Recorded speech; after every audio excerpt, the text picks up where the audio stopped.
سب سے بڑھ کر میٹ ڈی لورل پائلٹ بننا چاہتا تھا. So yes, it's a training kitchen. اس کے بجائے وہ کچن چلاتا ہے. Also, it's a functional kitchen. So we feed our public.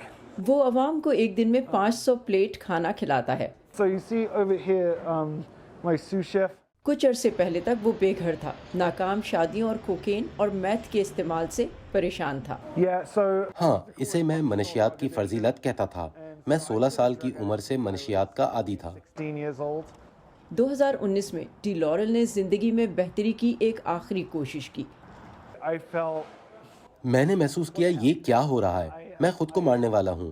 او خدایا، آپ کے پاس 2 ہفتے ہیں. میں 2 ہفتے تک آپ کی پیروی کروں گا، اور ان 2 ہفتوں کے فیصلے نے مجھے یہاں تک پہنچا دیا.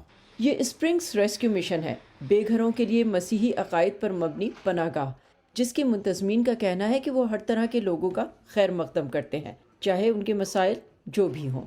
رکاوٹ نہ ہونے کا مطلب ہے کہ آپ یہاں آ کر نشہ کر سکتے ہیں، آپ شراب کے نشے میں دھت ہو سکتے ہیں، آپ کے پاس کہیں جانے کی کوئی جگہ نہیں تو آپ ہمارے پاس آئیں. پناہ گاہ اور اس کے ساتھیوں نے ریاست کولوراڈو کے کولوراڈو اسپرنگس علاقے میں بے گھر افراد کی تعداد کو نصف کر دیا ہے. وہ یہ کیسے کرتے ہیں؟ یہ مرکزی دروازے سے شروع ہوتا ہے. کوئی بھی اندر آ سکتا ہے، لیکن منشیات، شراب، ہتھیار یا جارحیت کی اجازت نہیں ہے. اگر کتا بہترین دوست ہے تو وہ بھی یہاں رہ سکتا ہے. یہاں بے گھر افراد کوئی مسئلہ نہیں ہے، وہ شہر کی خرابی نہیں ہے، وہ انسان ہے. ہمیں یاد رکھنا ہوگا کہ جو لوگ ریسکیو مشن میں آ رہے ہیں وہ تھکے ہوئے ہیں، سردی کے مارے ہیں، بھوکے اور خوف زدہ اور زخمی ہیں. لہٰذا یہ کوئی تعجب کی بات نہیں ہے کہ وہ تھوڑا بد مزاج ہو سکتے ہیں. ہمارا کام لوگوں سے ملنا ہے، وہ جیسے بھی ہیں ملاقات میں ان پر توجہ دینی ہے، اور جب ہم ایسا کریں گے تو ان کے ساتھ تعلقات میں اعتماد پیدا ہوگا. پہلے دن مہمان سے واحد چیز جو اس کے پاس سے لے لی جاتی ہے وہ ان کے کپڑوں کا تھیلا ہوتا ہے، جن کو دھویا جاتا ہے، طے کیا جاتا ہے اور لاکرز میں رکھا جاتا ہے. اس طرح اعتماد پیدا ہوتا ہے. صحن میں خاموشی ہے اور یہاں آنے والے پرسکون، باہر کے برعکس.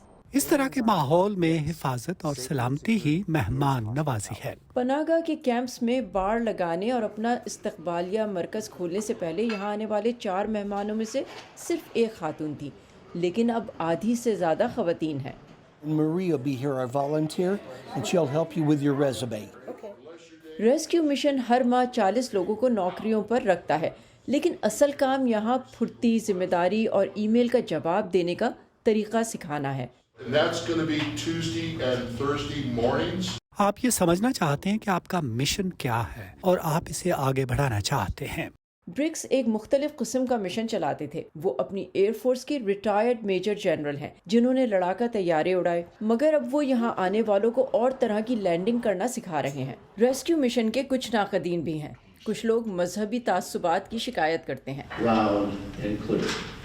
ریسکیو مشن جانتا ہے اگر وہاں پر وفاق یا ریاست کی جانب سے کوئی سرکاری فنڈز دیے جائیں گے تو پھر وہ جو بھی خدمات فراہم کی جائیں ان میں کوئی مذہبی تعصب نہیں ہوگا اور وہ اس کا احترام کرتے ہیں. حکومتی قانون کے تحت پروگراموں کا علیحدہ علیحدہ ہونا ضروری ہے، لیکن عملہ ذاتی طور پر اپنی کامیابی کا سہرا مذہبی عقائد کو دیتا ہے. وہ تمام لوگ جو تھکے ماندے ہیں، ایسا لگتا ہے کہ وہ خود کو پھر سے دریافت کرنے کے لیے، معاشرے میں دوبارہ داخل ہونے کے لیے اسپرنگس ریسکیو مشن پہنچے ہیں. کیرولائن پرسوٹی کے ساتھ صبا شاہ خان، وائس آف امریکہ.